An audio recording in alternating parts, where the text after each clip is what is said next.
is Ariana Castro, and I will be doing part 2 of my research presentation on Kabuki's performing theater arts for my IB theater class with my partner Isis. So this is part 2. Isis has done part 1. So let's jump right into it. So Kabuki's main purpose is to entertain and engage the audience throughout stylized performance and elaborate costumes with dramatic storyline telling. So Kabuki honestly blends historical tales with contemporary art themes, as well as lessons, and it just explores many themes. So Kabuki's main purpose also is for reenactment of certain events. So Kabuki theaters mainly consist of a lot of cool gadgets and theatrical performance. So Kabuki stages are mainly equipped with a lot of gadgets and often have something called a hanamichi, which is also known as a footbridge. This allows your audience to engage during plays and honestly just, give their main attention to our actors. This footbridge allows our actors to sort of enter into the audience. It is a footbridge that is located in the middle of every stage, well, most stages, and it just allows our actors to walk off and do their performance along with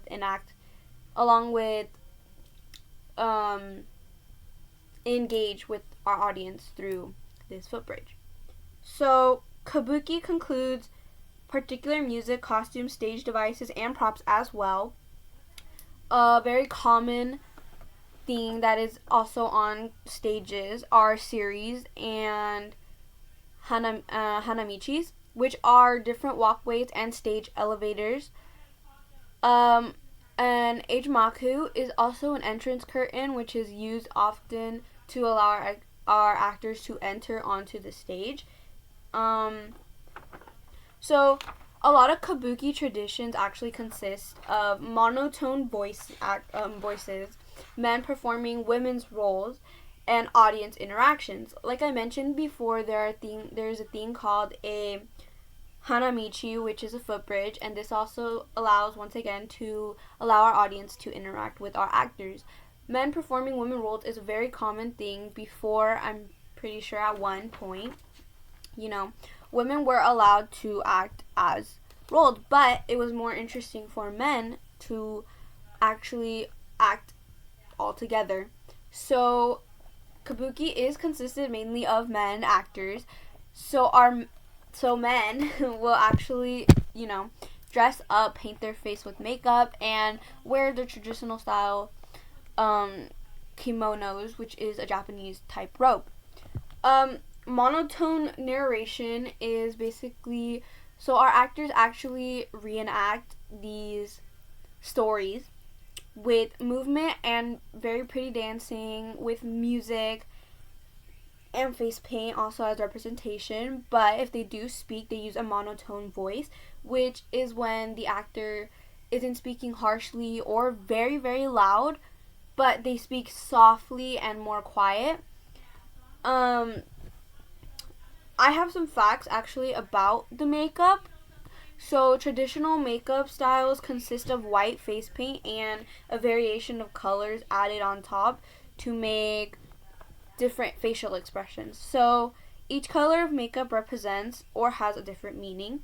Red symbolizes strength, virtue, anger, passion, and cruelty. Blue symbolizes evil, depression, or sadness, which is also common in art, actually. Pink symbolizes youth and cheerfulness. Light blue and green symbolizes calmness, and purple symbolizes nobility. The colors of the makeup follow a yin and yang symbol system. Red stripes show yang, which means positivity, extroverted, and indigo blue as a negative, introvert. Yin and yang are two complementary principles of Chinese philosophy. So, as you see, everything that is used, equipment, stages, and or makeup, costumes, and music all have reasoning, which I think is very interesting. So that really does consist of Kabuki traditions and Kabuki theater. I hope you really enjoyed our presentation. I know I did. I enjoyed researching and creating these slides for you guys. Um, we'd like to give thank you to Evolution of Kabuki and Innovations to Kabuki, which is where we got our resources from, along from other things such as taking notes and watching video representations. That's it. Thank you. I hope you enjoyed. Hello, my name is Isis Antonio. I will be presenting on Kabuki for my IB research presentation along with my partner Ariana. So to start off, Kabuki's origin. It was originated by a shrine maiden named Okuni, and she became extremely popular due to her original dancing style among the common people. It was originally a solo performance done by her, but later on became group performances, and it was very, very popular among the common people due to the fact that they didn't have to pay to see her, and it was just something that they could do and have fun with. So, the evolution of Kabuki. Kabuki went through a reformation during the Meiji period due to the fact that Japan was no longer isolated, and they wanted to reform it into more contemporary theater while retaining its key elements and traditional aspects to it. And two of these actors who originally wanted this reformation was Ichiwaka Danjiro the fifth. No, I'm sorry, not the fifth. The 11th. And this is a picture of him on the left. And Onu Kikukoru the fourth, who is on the right. And they wanted Kabuki theater to be much more contemporary, and they wanted to have this form called Enegiki Karu Yokai, which is basically to correct old fashioned customs of the traditional performance and create more of an elegant and refined fine plays. So that's what they wanted. And this was helped by playwrights such as Fuchichi Ochi and Subochu Shoyo. And each had their more famous elements added to the play, such as Fuchuchi Ochi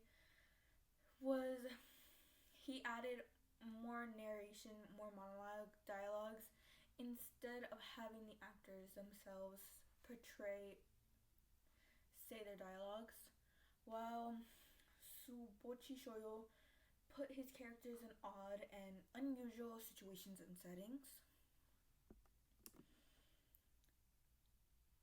There is three main genres to Kabuki. The first one being Jidai Mono, which is historical plays based on real people, and one of them is Yoshitsun Senbu Sakura, which is basically about the titular Yoshitsune basically being on the run due to the fact that his older brother wants him killed. And the next play, named Sugawara Denju Tenare Kagame, is its plot is centered around Sugawara Denju, who was a court official, and it's basically about his life. The second type of genre is Sewa Mono, and an example of in Sewa Mono are contemporary plays. So one is called Sonusaki Shinju, which is basically about two lovers over the course of 2 days deciding that they will be committing suicide together due to the fact that she is an indentured prostitute, and they just decide to commit suicide together to be free of their earthly problems. And the last one is No and Kyojin. And these are plays that are reformed for Kabuki from other types of styles of theater called No and Kyojun. And No is theater where they wear masks, while in Kabuki they use face paint instead of masks. And one of the more titular plays is called Kyogan Oko Musume Dojoji, which is basically based off of the folktale of a young woman falling in love with a priest, and obviously the priest does not reciprocate her love, so she goes to the temple and she climbs up the bell that they have in the shrine, and she turns into a snake. Oh, I'm sorry, not a snake, a serpent. And under this bell is a priest who was hidden by the other priests, and she burns the bell, killing him inside of it. Kabuki had a lot of impacts on Japan and its culture, along with being a form of entertainment for the common people who could not go see other forms of play due to the fact that they were expensive and more for upper class people. The government also implemented laws to stop the showing of Kabuki, such as stopping women from performing plays. And later on, as it evolutionized to have, instead of women, men, or young men and boys performing these plays, boys and young men were forbidden from performing these plays, along with restrictions and the banning outright of homosexuality, along with later on, it was to combat this, men were performing these plays but with restrictions by the shogunate, and were told to trim off their beards and basically not look attractive, due to the fact that many actors who were previously performing Kabuki became prostitutes to make a living. So to prevent that, they forced actors to not look attractive as to prevent prostitution. And along with another movement, I previously mentioned, the Reformation movement during the Meiji period, that was also very impactful for Japan, due to the fact that this was after the isolation period, which means that Japan was able to become a bit more westernized due to not being as isolated anymore. So that is the end of my part. Thank you very much.